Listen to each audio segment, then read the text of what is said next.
Hello hello. हाँ भाई देखिए, मोल प्रभाज की बात कर रहे हैं। मोल प्रभाज का मतलब सीधा सा यहाँ पर ये है। प्रभाज का मतलब कि कितने भाग और कुल कितने मतलब मोलों में से। यहाँ सीधी सी बात ये हो रही है, सीधी सी बात ये हो रही है, ये जब भी मोल प्रभाज की बात होगी तो विलियन के बारे में ही होगी। विलियन है तो मोल प्रभाज का जिक्र आएगा, विलियन नहीं है तो मोल प्रभाज कहीं भी कुछ भी मतलब जिक्र नहीं आएगा इसका। अब देखो होता क्या है, ये मान के चलिए जो विलियन होता है, विलियन आप जानते हैं विलियन के अंदर हमारे दो घटक होते हैं। एक होता है आपका सोल्यूट, क्या होता है सोल्यूट या विलेय, ठीक है। एक होता है आपका सोलवेंट, क्या होता है सोलवेंट, ठीक है। या फिर हम कहेंगे इसको विलायक। बात समझ रहे हैं नहीं? एक होता है आपका विलेय और एक होता है विलायक।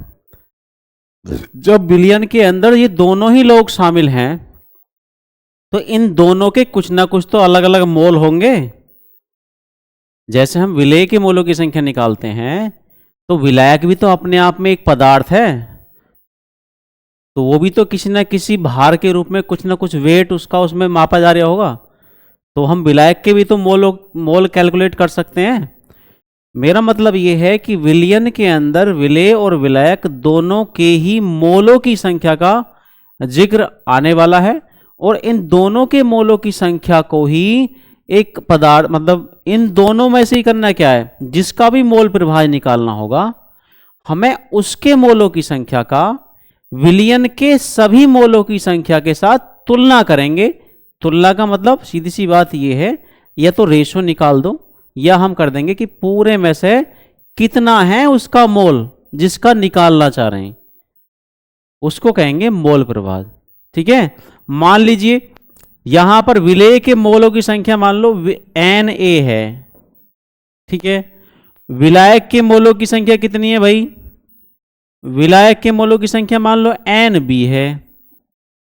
तो अगर यहां पर हम इनमें से किसी के भी मोलों का किसी का भी मतलब मोल प्रभाज निकालना चाहें तो उसका मोल प्रभाज ऊपर लिखेंगे। सॉरी, मान लो आप विलेय का मोल प्रभाज निकाल रहे हो, विलेय का मोल प्रभाज, विलेय का मोल प्रभाज, तो क्या करेंगे, विलेय के मोलों की संख्या ऊपर लिखेंगे Na, और दोनों का योग विलेय के मोलों की संख्या प्लस विलायक के मोलों की संख्या, उनका योग करेंगे नीचे Na प्लस Nb, ठीक है। अब यहां देखो ध्यान से, दोनों का अनुपात बन रहा है नहीं बन रहा, रेशो। जिसका मोल प्रभाज निकाल रहे हैं उसके मोलों की संख्या ऊपर ले रहे हैं और नीचे टोटल विलियन के अंदर जितने घटक हैं जितने अवयव हैं उन सब की मोलों की संख्या का योग नीचे ले रहे हैं। तो यहां पर मोल प्रभाज जो है वास्तव में एक अनुपात है। अनुपात किसका है? मोलों की संख्या का। तो यहां पर पहली बात तो इसका कोई मात्रक होने वाला है ही नहीं, अनुपात का कोई भी मात्रक नहीं होता है। अब बात आ रही है कि भी इसको किस प्रकार से डिफाइन करने वाले हैं, कैसे परिभाषित करेंगे।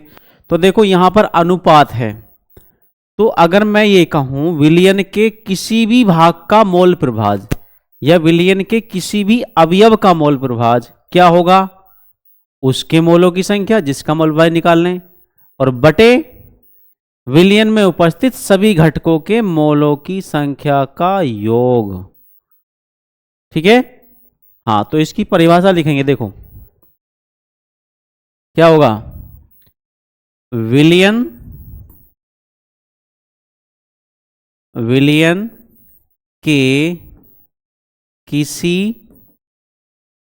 घटक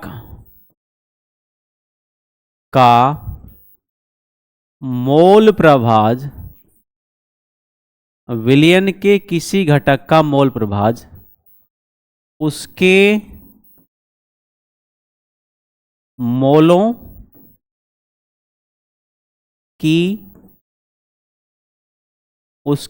की संख्या तथा विलयन के सभी घटकों के मोलों, विलयन के सभी घटकों के मोलों की संख्या के योग के अनुपात, योग के अनुपात के बराबर होता है। आई बात समझ में? विलयन का कोई सा भी घटक है, चाहे वो विलेय है या विलायक है, मैंने दोनों में से किसी का नाम नहीं लिया है, कोई भी घटक हो सकता है। विलेय की बात करेंगे तो विलेय लिख देंगे, विलायक की बात करेंगे तो विलायक लिख देंगे, कोई और पदार्थ दिया है तो उसका नाम लिख देंगे। जिसका भी मोल प्रभाव निकालेंगे उसके मोलों की संख्या ऊपर बटे विलयन में सभी घटकों के मोलों की संख्या का योग नीचे। परिभाषा क्या हो गई? किसी भी विलयन या विलयन के किसी भी घटक या अवयव का मोल प्रभाव उसके मोलों की संख्या तथा विलयन में उपस्थित सभी घटकों के मोलों की संख्या के योग के अनुपात को उसका मोल प्रभाव कहते हैं। देखिए अब लिख दो मोल प्रभाव का सूत्र। पहले हम ये लिखेंगे इसको किससे डिनोट करते हैं, इसे कैपिटल एक्स से व्यक्त करते हैं, कैपिटल एक्स से व्यक्त करते हैं। It's denoted by capital x, ठीक है। चलो करते हैं। दूसरी बात, एक बात इसमें और लिखनी है, जब भैया इसमें ये अनुपात है दोनों का, मतलब अपने आप में क्या है, एक अनुपात है, तो अनुपात में क्या होता है, कोई मात्रक नहीं होता। चाहे देख लो, अभी मैं निकाल के दिखाऊंगा, पहले इसका सूत्र लिख लो।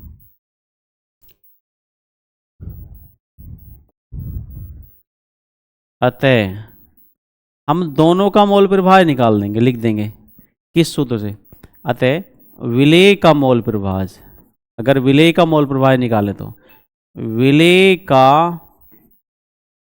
मोल प्रभाव बराबर विलेय के मोलों की संख्या, विलेय के मोलों की संख्या और बटे विलेय प्लस विलायक के मोलों की संख्या, विलेय और विलायक के, विलेय और विलायक के मोलों की संख्या का योग। ये बात समझ में आ रही है? अगर विलेय के मोल प्रभाव निकालने हैं विलेय का, तो विलेय के मोलों की संख्या ऊपर, टोटल का नीचे योग, ठीक है। अब देखो इनको शॉर्ट में लिख दो भाई, कैसे, ये देखिए,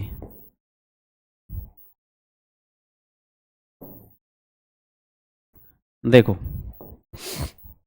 यहां देखो, मोल प्रभाव को एक्स से डिनोट करते हैं, तो एक्स किसका निकाल लें, विलेय का, तो लगा दो भैया ए, ठीक है, बराबर विलेय के मोलों की संख्या को किसे दिखाएंगे, एन से ही दिखाएंगे, लेकिन उसके सफिक्स में लगा देंगे ए, नंबर ऑफ मोल्स किसके, ए के, बटे विलेय और विलायक दोनों के मोलों की संख्या का योग, मतलब विलेय के मोलों की संख्या प्लस विलायक के मोलों की संख्या एन बी। बात समझ में आ गई? ये तो हो गया आपका विलेय का मोल प्रभाज, विलेय का मोल प्रभाज, ठीक है, विलेय का मोल प्रभाज। अब देखिए, अगर मैं आपसे कहूं कि भाई किसका मोल प्रभाज निकालना है, विलायक का मोल प्रभाज, अगर विलायक का मोल प्रभाज निकालूं तो एक्स बी लेंगे, विलायक का मोल प्रभाज, विलायक का मोल प्रभाज, इसको किससे दिखाएंगे भाई, X B is equal to, ऊपर ऊपर इस बार हम किसके मोलों की संख्या लेंगे, जिसका मोल प्रभाज निकाल रहे हैं, तो किसका निकाल लें, विलायक का, तो विलायक के मोलों की संख्या ऊपर एन बी अपॉन नीचे दोनों का योग ही रहने वाला है, N A plus N B, ये आ गया भाई, इससे हम निकालने वाले हैं, ये है। आगे बात समझ में। अब देखो, अगर मैं आपसे कहूं कि भी इसका मात्रक कैसे कैलकुलेट करोगे, इसका मात्रक कैसे निकालोगे, जरा मुझे ये बताओ। सूत्र की सहायता से मात्रक निकालते हैं। यहां मैं कहूं ऊपर, तो यहां भी मोल है, नंबर ऑफ मोल, जब संख्या है मोलों की तो मोल ही तो आएंगे। देखो यहां भी क्या आएंगे भाई, मोल के भाई, ऊपर वाले का मात्रक, ये भी मोल, और नीचे क्या है, नीचे ये भी मोल है और ये भी मोल है, तो कुल मिलाकर मोल में ही तो आएगा, तो नीचे भी मोल ही आएंगे, मात्रक नीचे वाले का। हर दोनों कैसे हैं, सेम, तो कट गए ना, कट गए, कोई मात्रक बचा नहीं बचा, तो इसलिए हम यहां पर एक बात लिखेंगे नीचे नोट में। कौन सी बात लिखने वाले हैं, देखिए नोट में एक बात लिखेंगे, नोट क्या भाई, मोल प्रभाज, मोल प्रभाज, मोल प्रभाज स्वयं में एक अनुपात है, स्वयं में एक अनुपात है, अतः इसका कोई मात्रक नहीं होता, मात्रक नहीं होता है। तो ये मोल प्रभाज हम पढ़ चुके हैं, ठीक है। इस पर आधारित न्यूमेरिकल कर लें एक, चलो कर लेते हैं, एक कर लेते हैं, बाकी कल करेंगे। देखिए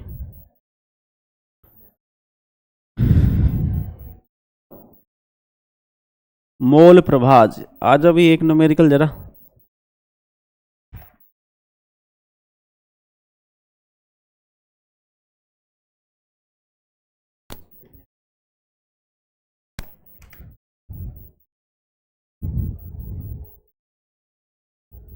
देखिए 90 ग्राम जल में 1.8 ग्राम ग्लूकोज का मोल प्रभाज ज्ञात कीजिए।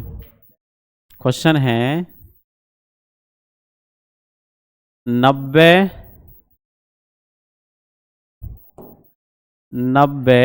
ग्राम,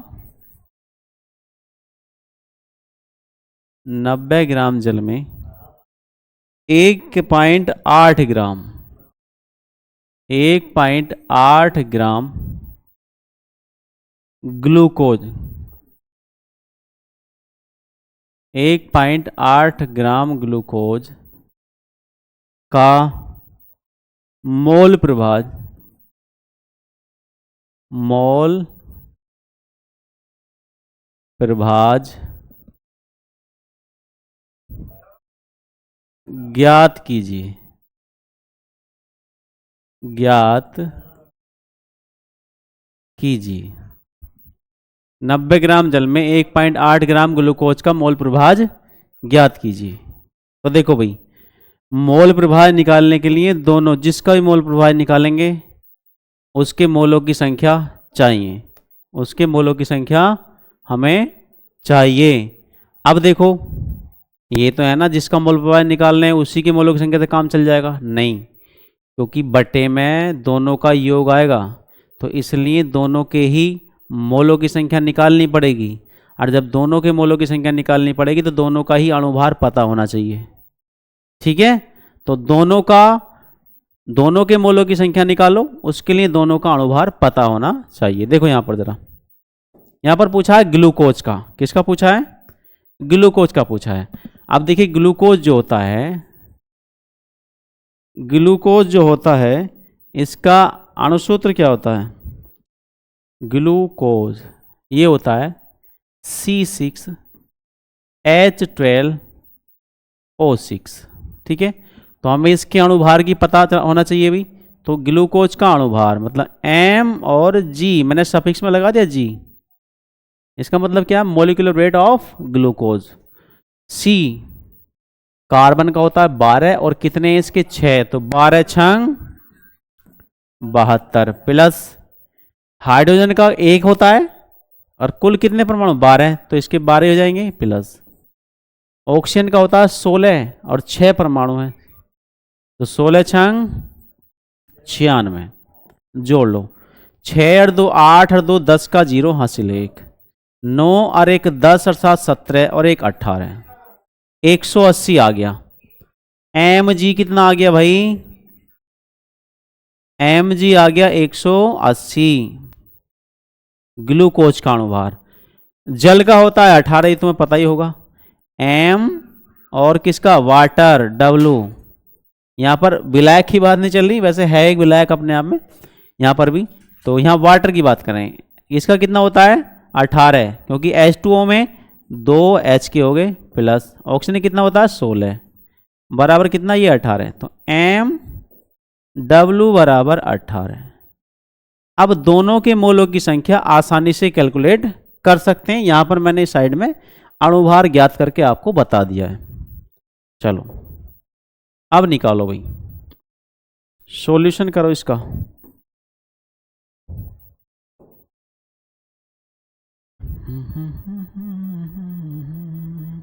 देखिए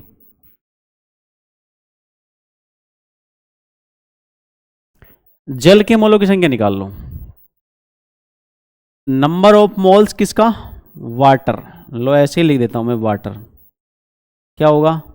मोलों की संख्या भार बटे अणुभार। भार कितना जल का? 90 ग्राम जल, तो 90 भार हो गया बटे जल का अणुभार 18, भाग करेंगे तो 18 पंजे 90, ये आ गया 5, ठीक है। अब निकालेंगे नंबर ऑफ मोल्स किसके? ग्लूकोज के, तो N और G इज इक्वल टू कितना भार है ग्लूकोज का? 1.8 और बटे कितना अणुभार आया? 180। यहां से दशमलव हटाएंगे, 1 जीरो बढ़ जाएगा नीचे, 18 बटे 1800। और एक बात और बताऊं, पिछली जो वीडियो मैंने बनाई थी वहां पर यहीं पे गलती हुई थी उसमें मुझसे, इसको काटते हुए, क्योंकि कभी कभी ऐसा होता है अगर कोई सामने बैठा होता है, ये लाइव होता तो बच्चा बता देता है, और कभी हमें खुद की गलती नहीं मिलती, लेकिन मैंने ज़्यादा ध्यान नहीं दिया। चलो कोई बात नहीं, मुझे अपनी गलती का एहसास है, माफ़ कीजिए, सॉरी। लेकिन मैं आपको बता रहा हूँ, यहाँ जब मैंने इसको काटा था तो 18 इकना 18 और केवल 1 जीरो लगाया था, जबकि जीरो लेंगे यहाँ पे 2, क्योंकि 18 से 18 एक बार कट जाएगा, 2 जीरो बचेंगे, तो ये आया आपका 1/100, ठीक है। भाग करेंगे इसको तो कितना आएगा? 0.01। ये आगे मोल्स किसके? ये किसके मोल आगे भाई? ग्लूकोज के मोल आगे। आगे बात सही में? चलो एक बार भाग करके देख लो, कभी फिर गड़बड़ हो। 100 से 1 को भाग करते हैं, 0.0, अब भी नहीं जा रहा, ना जाने का 0, 100 ही कम, 0.01 ही आएगा, ठीक है, 0.01। अब आगे बढ़ो, अब निकाल दो किसका? ग्लूकोज का मोल प्रभाव पूछा है, तो लिख देंगे अतः क्या ग्लूकोज का मोल प्रभाज, हम नीचे से लेंगे नई लाइन से, देखो x और g बराबर, जिसका मोल प्रभाज निकालते हैं उसके मोलों की संख्या ऊपर लेते हैं। तो किसका निकाल लें? ग्लूकोज का। ग्लूकोज के मोलों की संख्या कितनी है जरा बताओ? 0.01 बटे दोनों के मोलों की संख्या, जल का भी और ग्लूकोज का भी। जल के कितने भाई? जल के मोल आते हैं 5 प्लस, और ग्लूकोज का 0.01। आगे बढ़ाओ, 0.01 बटे 5.01। दशमलव के बाद ऊपर भी 2 अंक हैं, नीचे भी 2 अंक हैं। दशमलव से दशमलव बिना किसी साइड लगे हट जाएगा। चलिए क्या बचेगा? ऊपर बचेगा 1, नीचे बचेगा 501। अब इसको भाग कर लो भाई, इसको हम भाग कर लेते हैं। 501 से 1 को दशमलव लगा लो, 0 बढ़ा लो, अब भी नहीं जा रहा। 1 0 और, अब भी नहीं जा रहा। फिर लगाओ, अब 5 दूनी होते हैं 10। 5 दूनी कितने होते हैं? 10 होते हैं। तो ये तो ज़्यादा हो जाएगा ना, एक बार जाएगा। 501 की कम 501, 10 में से 1 गया 9, यहाँ पे फिर 9, 9 में से 5 गया 4, 1 0 फिर उतार लो, 1 0 फिर उतार लो। अब 500 का पहाड़ा, 501 का पहाड़ा किसे पढ़ लो? 4990 में। तो 5 नमा कितने होते हैं? अगर 500 नमा कितने हो जाएंगे बताओ? 4500 तो हो ही जाएंगे कम से कम। और 10 बार तो ज़्यादा हो जाएगा, पहले तो जाएगा नहीं, तो 9 बार और चला जाएगा। ये 9 ही कम 9, 0 और 9 पंजे 45। ठीक है, 1 8 और 8 में से 5 गया 3, 9 में से 9 गया 0, सॉरी 10 में से 9 गया 1, 8 और 9 में से 5 जाएगा यहाँ पे, 9 में से 5 गया 4, 10 में से 9 गया 1, यहाँ पर बचा 8 और 9 में से 5 गया 4, 481 बचा। इसी कोई जरूरत नहीं वैसे हमें हमारा उत्तर मिल गया। कितना आया? 0.0019 और यही है आपका आंसर। अंडरस्टैंड? चलिए, तो यहाँ पर हमने मोल प्रभाज को पढ़ा, मोलरता को पढ़ लिया, उस पर आधारित न्यूमेरिकल भी कर लिए। कल हम मोल प्रभाज की और कुछ न्यूमेरिकल करेंगे इम्पोर्टेंट्स, और उसके बाद हम आगे बढ़ाएंगे अपनी ऐसे ही। अगर मैं आपसे एक बात कहना चाहता हूँ कि आप जितने टाइम भी पढ़ो, जिस भी विषय को, जिस भी सब्जेक्ट को आप समय दे रहे हो, आप 1 घंटे के लिए बैठे हो, आप मन बना के बैठो कि 1 घंटा पढ़ना है ये विषय, तो क्यों ना आप बैठने में भी वही बात है, टाइम तो आपका वेस्ट हो ही रहा है, तो क्यों ना उसको मन लगा के पढ़ लो। टाइम तो फिर भी आप उतना खराब कर रहे हो ना, तो या तो बैठो मत पढ़ने के लिए, अगर बैठे हो तो उतना टाइम उसको दे दो, तब भी वही बात है, पूरे कंसंट्रेशन के साथ। और अगर नहीं दो तब तुम्हारा टाइम वेस्ट हो ही रहा है। तो इसलिए जितना समय आप जहाँ भी दे रहे हो, पढ़ाई में या किसी और काम करने में, उसका पूरा का पूरा अपना मन वहाँ लगाओ। उस समय एक बार में सिर्फ एक काम करिए और उस समय आप अपनी पूरी ताकत उसमें झोंक दीजिए। ठीक है, और तब बताना कि रिजल्ट कैसा निकलता है, सकारात्मक या नकारात्मक। ठीक है, ऑल द बेस्ट, धन्यवाद।